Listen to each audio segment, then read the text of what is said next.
shock tonight over this bombshell report that foreign spies are able to listen to Trump when he uses his iPhone. Trump has resisted warnings to avoid the phones for that reason. Democratic members of Congress now saying there should be a probe. The White House concerned about this story and the perception that Trump looks careless on national security. Aides deny that he still uses his iPhone, and Trump personally denied this story with a post on Twitter that he rarely uses his iPhone, and he wrote this tweet on his iPhone. The jokes write themselves.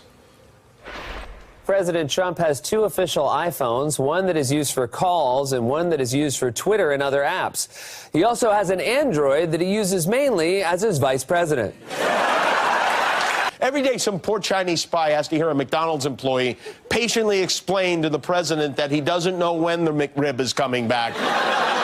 Look, you can't take my iPhone. I'm up to level 3 of Fruit Ninja. And my doctor says I've got to get my exercise and my fruit. I'm joined by Democratic Congressman Ted Lieu from the Judiciary Committee. Congressman, former President Obama also weighing in on this. Take a look. Hillary's emails. We were hearing emails everywhere. This is a national security crisis.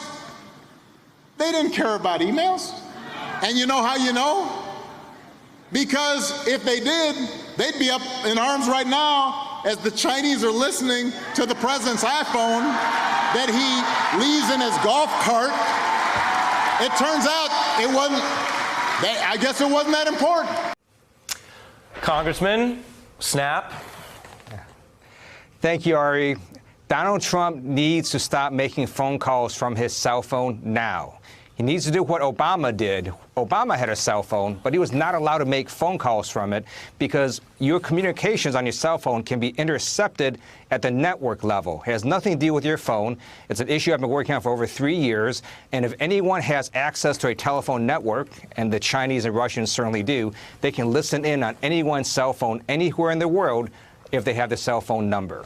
So what are the Democrats going to do if this investigation goes forward, if you guys win back the House? Where does that lead? Certainly, we're going to have oversight committee hearings on the president's use of the cell phone.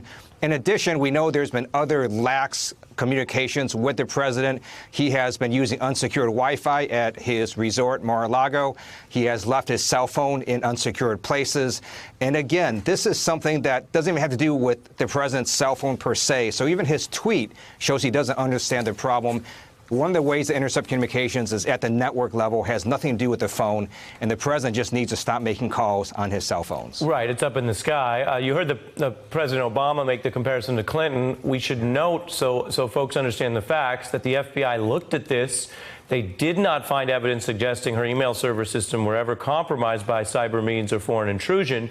What do you think about this supreme contrast that she wasn't hacked, although she got all that negative scrutiny, and he already has made himself vulnerable this way?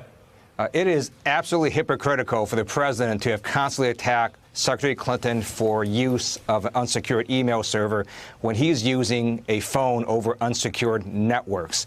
And in addition, it's not even just monitoring of the president's cell phone.